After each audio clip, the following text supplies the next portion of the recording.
Most of us are completely normal people. We work normal jobs, and if we're lucky, that job gives us a little bit of fulfillment.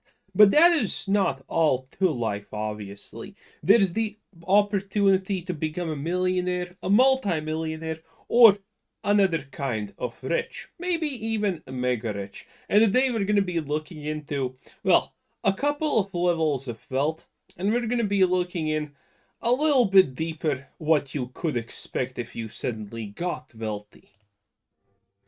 If you earned $1 per second, then to make $1 million would take you about 11 and a half days. But to make $1 billion would take you over 31 and a half years.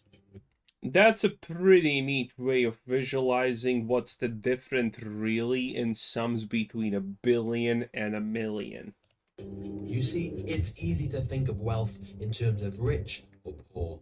But broadly speaking, there are arguably five different levels of rich. And at each level, things Very arguably. There's more, usually there's less level of rich. I'm gonna explain quite a lot here.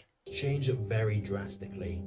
The difference between what a millionaire can do and a billionaire can do is simply staggering. In this video, we'll be exploring what life is like at each of these different wealth levels and delving into how the ultra rich spend their money, including some of the most bizarre and extravagant purchases you've ever heard of. But as you're watching, you'll realize that one of the biggest changes that happens at each of these wealth levels is perspective. Because prices feel relative to how much you earn. This is not actually true about perspective. It's true about prices, but perspective is a little bit different. I am someone who started my life making a minimum wage, and then I moved up and I made a little bit more than average wage. Average, well, 20 roughly 25% more than average wage. And the life difference between those levels is honestly mind-blowingly huge. And you know what was the biggest difference that I noticed? It was the fact when I worked for minimum wage, it was simple. I put away money that I need to pay my bills and all do all of that stuff. And then, I put a little bit of money for a rainy day if something happens, and then a little bit of money for myself to maybe go to the gas station, buy a coffee, or do something like that. Normal people things. When I became the medium income plus 25% roughly, nothing of that honestly changed. But I did notice one thing, and that thing honestly shocked me. And that thing happened roughly 2 months in when I noticed. I went to a gas station and just bought a little bit of coffee. And I didn't actually care about how much it costs because I knew that I have enough money. And what I noticed was the fact that when I previously was working on minimum wage, I was looking at all those cents, like buying that one extra coffee that day. Oh, I would have never done that because that money needed to be saved. But the moment I actually moved up, suddenly those €2 meant almost nothing to me. As long as I wasn't drinking a coffee from a gas station every single day, those €2 literally meant nothing. And I completely missed that. Your perspective changes so rapidly. And it's actually wrong to call it perspective change. You're just no longer interested. Your perspective about money is still honestly the same. It's just the quantity that you dish out that suddenly matters more. So if you compare someone who's earning 40,000 a year with someone earning 400 million a year, it's 10,000 times more, which That is such a ridiculous overestimate, by the way. means a Lambo that costs $300,000 to them is the equivalent of spending $30. A 10 Actually, it's even less. It's a good comparison to illustrate it like that.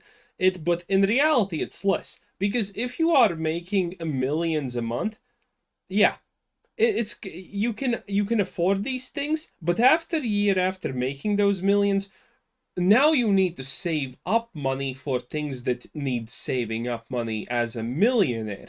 Things like this you don't honestly think of it costing too much because you already have saved money. When you become a millionaire, and this is what I know of millionaires, and from those millionaires I know what billionaires actually do and think and say in situations.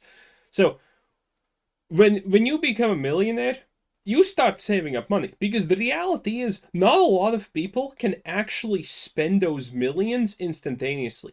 The only people who can spend those millions instantaneously are the people who didn't actually work for it. People who worked to get to a millionaire status don't spend their money instantaneously. So buying a Ferrari that costs half a mil, even though you're making a mil a month, doesn't actually cost them half a million. They don't feel like it because they have already a bank account that is worth most likely, multiple tens of millions. So buying a Ferrari is not even $30. It's uncomparable. But they at least try to give a good comparison here. $10 million piece of art feels like $1,000. A $50 million home in the Hamptons feels more like $5,000.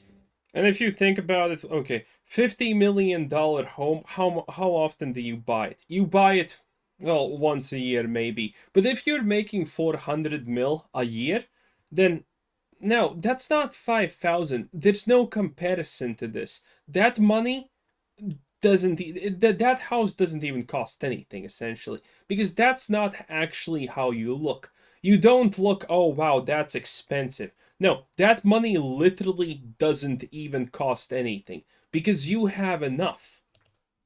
So, whilst to us, each of those purchases would feel so major, to a billionaire, it's not even something they'd really need to think about. And of Because they course, don't. when you're that wealthy, it's not just items and experiences that you can buy. But we'll get to that.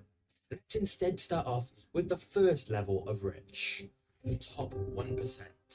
Even though this phrase is...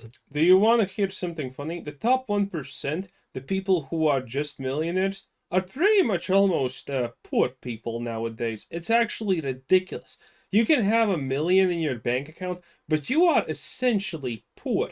So this is more or less, it's not the real definition of a wealth trap, but the biggest wealth trap, and some people who are close to the top of the ladder will easily attest to this. It's the situation when you are making visibly more, like 2 or 3 times more, or 4 or 5 times more than the average income. That means that you are the boss of something, and you're in a very high position in a company or something like that. Essentially, a life should be good. The trap that people fall in there is the fact that these people don't own the company. These people don't have a sustainable income except the job that they're doing. All of their life, all of their everyday decisions revolve around the fact that they need to sustain that level of living. And they are essentially at that point more enslaved to the workplace, to money, than people who are poor or medium income. Because at some point in income, you are not wealthy enough to not care, but you are not poor, but you need to sustain your level of wealth. The best personal experience example I can say about this is I worked in the government, and a new finance department head was picked. He didn't work previously for the company. He was completely new, and that guy had a 20K Rolex on his hand every single day. 20K is a lot. 20K is a shit ton of money, boys. Not gonna lie, it's a lot. But you know what else he had? A suit that cost like 3K, I guess, or something like that. He liked to flaunt about it. Everyone knew he's not making so much money that, that he can actually afford to buy these things without problems. Everyone knew that he's just trying to flaunt off wealth. And the funniest thing about this was he chose these items specifically because everyone would see them the moment they see him. Do you know what kind of car he was driving? I can't tell you the mark because I'm bad at cars, but essentially, it was an absolute piece of shit for 2K. He put it at the most furthest possible location in the parking lot where the least people would see it. Yeah, that's what he did. And that's the wealth trap. You want to be big and you want to sustain a lifestyle, but you can't afford everything. So life becomes just a constant struggle to acquire money to sustain your unsustainable lifestyle. That is essentially the top 1% nowadays on a certain level. Synonymous with being extremely rich. If your income is over about $200,000 a year, you would technically be part of the top 1% of worldwide earners. And so, Can you actually imagine how little that is? 200k? Sure, we can. I would be happy, you would be happy, everyone would be happy. But that's not a lot. Imagine that. The top 1% of the world with only 200k. The average income in America is around 60-ish k per year. 200k is not even 4 times more. It's 3.5 times more. That's nothing. Well, 3.33% times more. But it's nothing. so being in the top 1% may not make you feel quite as rich as you would think. Because Hell no, it doesn't. A lot of. Okay, I'm gonna get into that a little bit later, but the top 1% is actually just like a petting zoo almost. It's hilarious. sure, you can typically afford a nice house and car. With those things comes higher costs. And so you probably don't feel very financially secure. You're likely still working a full-time job. Exactly. Which is why beyond this level, That's the highest level of corporate slavery, by the way. wealth starts to be measured in net worth rather than income. Because the more wealth you have, the more assets you have. And you're probably not making your money from a normal salary. So the next level of rich is a net worth of $10 million to $30 million. These numbers, by the way, are extremely arbitrary. In reality, the net worth 10 million, 30 million doesn't matter. I can tell you from what I got told by a millionaire who's friends with almost a literal billionaire, a Russian oil tycoon or an oil oligarch, as as most people would put it. So the difference between them was, yeah, that guy was a millionaire and he was friends with that guy. The millionaire literally could not afford just having a normal date with that billionaire because of the expenses. Like, that millionaire could not afford to go to a restaurant and dish 20k per one goddamn serving of nothing. And that was reality for them. It's absolutely insane. And the oil oligarch doesn't even give a shit.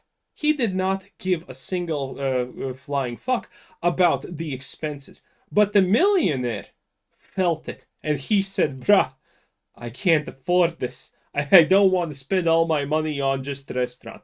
And then he just pretty much got treated like a pet and said, don't worry, I will pay for you. That's the life of just millionaires. And you think that this is strange? No, it's not. Millionaires know all other millionaires, and the truth is, millionaires also know a lot of billionaires. Because there's not a lot of billionaires in the world, so, they know each other, and if they don't like each other, well, who are they gonna socialize with? Yeah, that's right. The multi-hundred millionaires and multi-10 millionaires and so on. It's a very small circle of people, and it becomes very interesting there. At this level, your needs are met. You can live very comfortably. You have a really nice house. You often fly first class internationally. If it's a special occasion, you True. might book a $2,000 suite. You can afford any healthcare you need. And in fact, no emergency financial situation can destroy your life. That's true. You're still not rich in the way that money doesn't matter. You still have to be sensible and careful when it comes to big decisions. And in the banking world, you're still not classified as having an ultra high net worth. Which brings us to our next level, the net worth of $30 million to $100 million.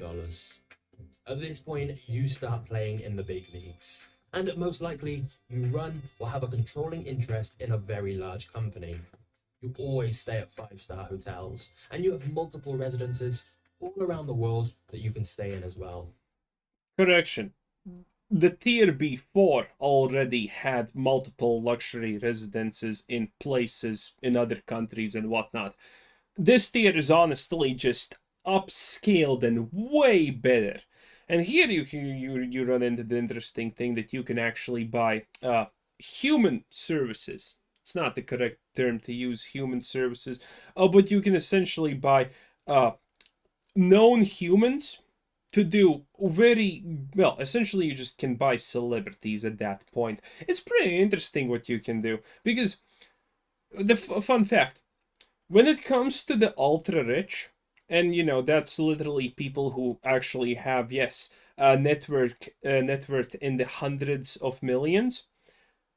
Pretty much see celebrities, or at least not the top 10 hugest celebrities, more or less as house pets.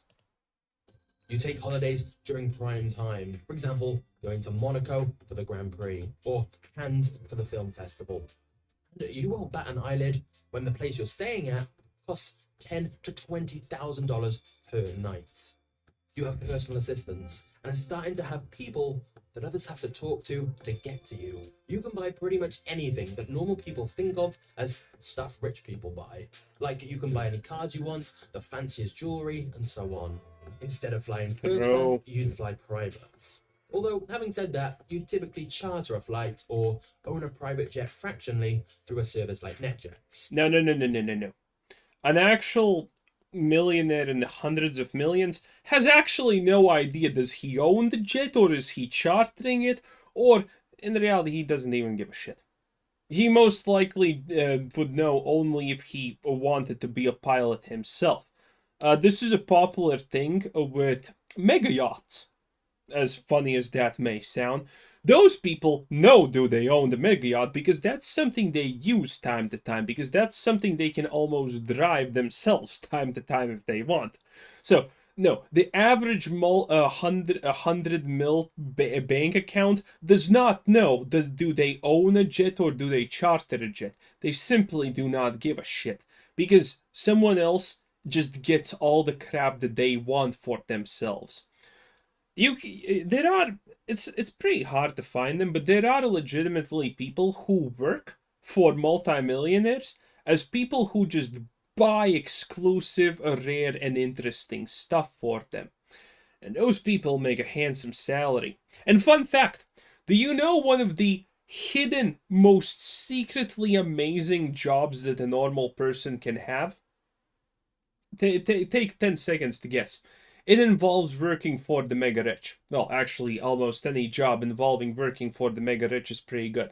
But, for example, in my country, I have heard this multiple times.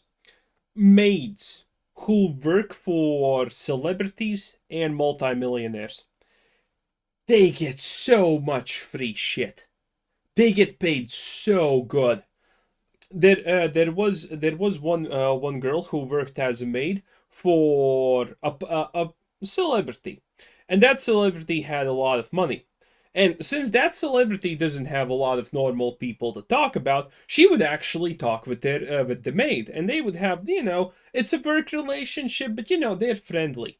And that celebrity would usually give that maid her old clothes because she's a celebrity. She needs to buy everything that's in fashion pretty much goddamn every half a year, month, or full year, or whenever the new fancy things are out. And then, well, the old things are not popular anymore. They would just throw the old stuff out. But she didn't. She gave that old stuff to the maid. So essentially, a couple of times a year, that maid would be making like a 30 extra K from designer brands and stuff like that that the celebrity just would normally throw out, but instead she just gives to her because she likes it. It's absolutely insane. And this is not a unique story. A lot of maids, a lot of people like that who work for the mega rich, if the mega rich person is not a complete asshole, will receive normal things. Because when you are mega rich, one of the hardest things to acquire is actually legitimate ties to other people who don't want to use you for wealth, who are not sucking your dick just because you have influence and so on. It's actually finding people that they can just normally talk to. That's why I said it's a very small circle. instead of buying it outright and having to maintain it. But still, at this level, another big change that Oh, you know what? A good example is like Twitch streamers. For example, most people know the Twitch streamers and YouTube celebrities in general. They all know each other, even though they're not all multimillionaires in a lot of cases. But they know each other because simply they're celebrities of a certain status, so they kind of know each other. And know each other like that. And that's the same thing with millionaires and their lifestyle and how they know people. happens is your social circle. You probably start socializing with congressmen, senators, and community leaders. You're likely It's so ridiculously easy. very well respected within some very high class circles. Interestingly, though, since you're likely surrounded by other ultra wealthy people, you may start to feel you don't have enough. Sure, you may have just bought a new Ferrari, but your friend has a limited edition version where only 5 were ever made. And sure, you had dinner with a local governor, but your billionaire friend just had dinner with the president. That is absolutely so true, by the way. This is the inequality amongst the rich. Because people who are multimillionaires against just millionaires, it's not even comparable. The people they know, the good thing is like you can actually meet these people if you're just a millionaire or something like that. Again, I can tell you from personal experience, once I did one thing that was considered pretty bad, and people got pretty pissed at me. You know what happened? Uh, it was in the government again, as always. What's it called? The director of the division I was under, the board member, he was gonna create shit for me, but him being a smart man, he first looked into who I am, and then he saw where I live or where my address is staying is, and he instantaneously recognized, wait a minute, that's where one of my acquaintances who works in the X industry, I'm gonna just say, works. And so he called that guy, and then everything happened through there. It always happens through known associates and so on. Things at a higher level just don't happen normally when it comes to the wealthy people. Even at this level, people are still looking above them. Which brings us to our next level of wealth, $100 million to $1 billion net worth. To be at this level, you likely have ownership or control of a business that most of the public have heard of, even if they haven't heard of you directly. At this point, you can likely socialize with... Or you're a Rothschild or something like that. There are families, obviously, that have net worth in uncalculatable amounts because they are something that is referred to as old money. Old money is against new money. New money is pretty much people like Elon Musk, for a good example. Elon Musk is technically the wealthiest man known currently on the world, but he is to a degree, I think he's pretty much qualified as only new money at the moment because he doesn't have instant access to his capital. He needs to liquidate stocks, he needs to do this, he needs to do that, he needs to get a loan from a bank to get access to his money. That's new money. Old money are people who have, well, money on hand, and no one even knows how much actual money on hand they have. They have money invested in pieces of art that have been in the family for 200 of years and can be sold for hundreds of millions at best scenarios, and things like that. That's also a small thing. movie stars, rock stars, and the corporate elites. You can go pretty much anywhere you want and always in style. You have multiple residences for staff all up. Fun fact, even if you're a literal billionaire like Elon Musk, that doesn't actually allow you to go anywhere you want. this is a common misconception. While millionaires and billionaires can pretty much get away with murder in almost all cases, if we're being completely honest, they cannot actually go anywhere they want. To go anywhere they want, they need to know very specific people who work in, well, places that you can't actually just normally contact them, because it's just not possible discreetly. Over the world with elite cars at every residence. If it's your thing, you might have a private island, and of course, a private yacht to get you there. Almost any experience you can dream up, you can have. Want to play tennis with your favorite star? Call his people. For a donation of 100,000 or more to his charity, you can probably play a match with him. Want your That is hilarious, because that's actually true. This is what I said at the start. If you're not like Kim Kardashian levels of fame or something like that, you most likely are performing your Sundays and Saturdays at some billionaire's kids day off or something like that. It is just ridiculous. Celebrities of a lower status are pretty much pets to the ultra wealthy at some point in their lives. It's just a good way to make money. favorite band to come and play at your private party? Well, for the right price, they probably will. What about if you love art? Your people could arrange for the curator of the Louvre to show you around That happens a lot. and show you some masterpieces they haven't exhibited in years. If you can dream an experience up, you can likely have it. Donations and fees can get you to anyone. And once you have many hundreds of millions of dollars, it's the same when it comes to buying things. You may hire people specifically to find you the most extravagant versions of items you can think of. For example, the Australian company Toilet Paper Man produces 22 karat gold toilet paper for Yeah, that's fancy, but I actually mentioned this already.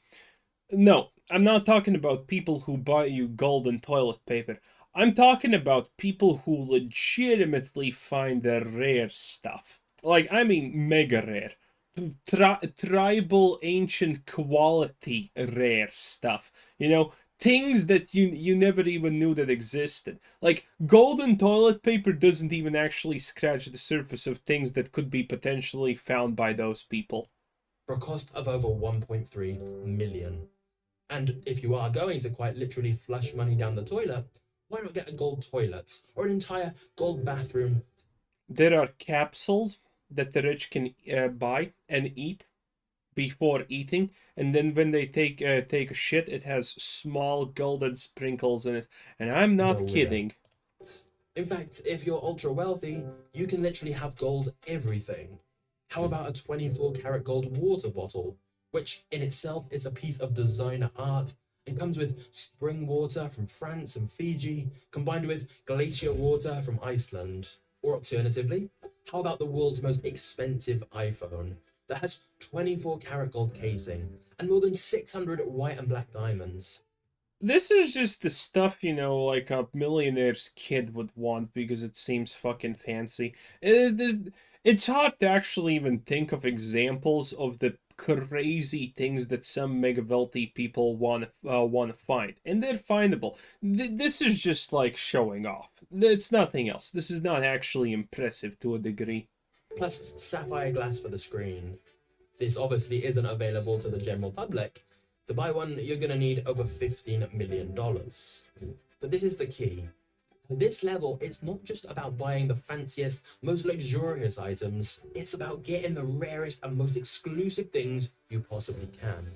For example, you could get a limited edition pen that costs $160,000, has 4,000 Only $160,000. What are we? What the poor people's club? 810 diamonds inside, and only 8 are made each year. Or if you want to go a lot bigger than that, many billionaires turn to art. And not just rare paintings, but things like this dead shark art piece created by Damien Hirst that sold for $12 million. Or let's say you like piano. You know why art is a very good investment? Because art can never lose its value, because some millionaire, multi-billionaire is at some point in their life gonna go and say, you know what? I like this stick figurine that costs 500 million. I will buy it. Because that happens and that will probably never stop happening. This is why art is a ridiculously good investment. Well, here's the same crystal piano that was used for the Beijing Olympic Games that was purchased at a private auction for a record 3.2 million. Oh, yeah, this is a fun fact. Almost everything that has any public value and public perception because it was famous in some way, shape, or form is actually going off in a public auction afterwards. That piano is not the only thing. I'm pretty sure a lot of stuff from the Olympic Games just gets auctioned off after they are done. It's not rare. Almost everything that has eyes on it gets publicly auctioned off. You see, when you're at this wealth level, your mind is the only real limit to what is available. But then we have our final level, the 1 billion net worth and above. Now, before we get into what you can do as a billionaire, Buy Twitter.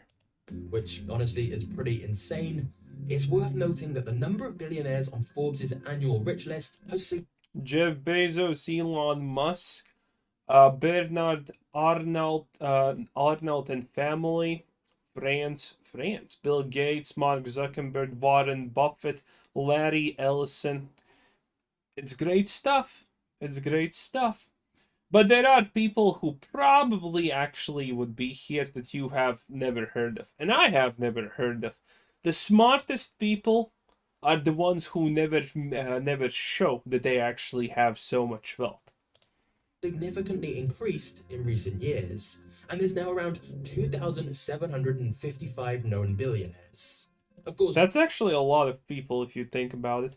it's possible there are more who have generational wealth that simply do a good job of staying very, very private. Either way, Forbes have estimated these 2,755 billionaires worth a combined $13.1 trillion. I think like 1/3 of that is probably China, by the way.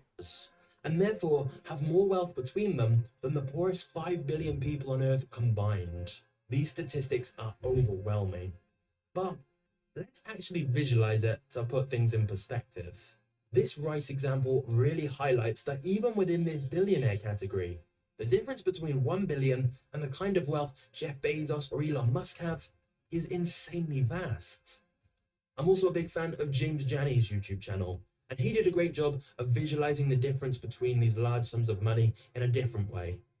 So, after seeing It's actually interesting how people are slowly starting to understand the difference in wealth. And it's not just against the rich and the poor, it's against people with amounts of money.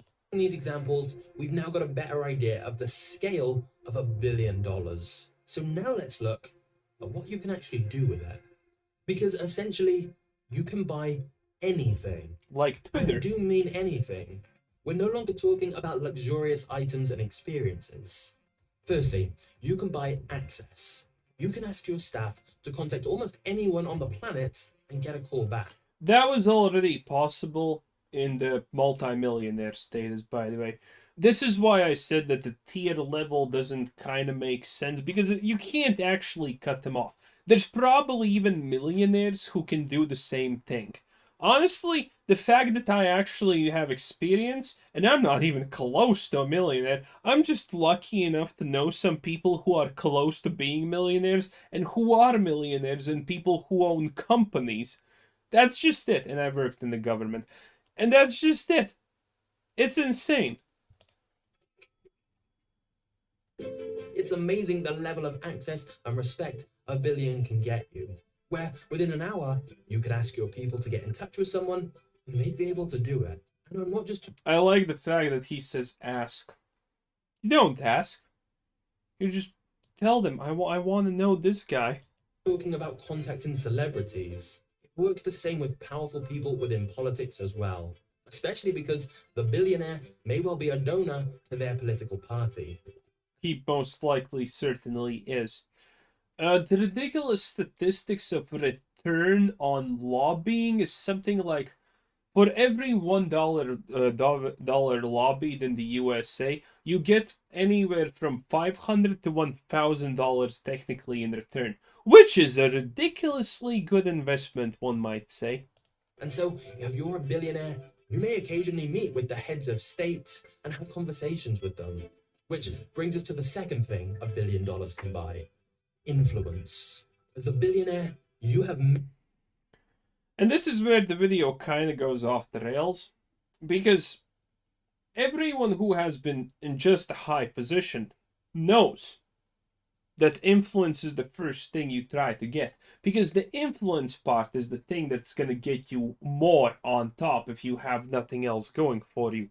Everyone who is just living above an average life or just an influential person at the place that you work knows that influence is the first thing you get. You don't actually acquire magical influence when you're a billionaire. You already had it. If you're a billionaire, that just means your influence is undeniable.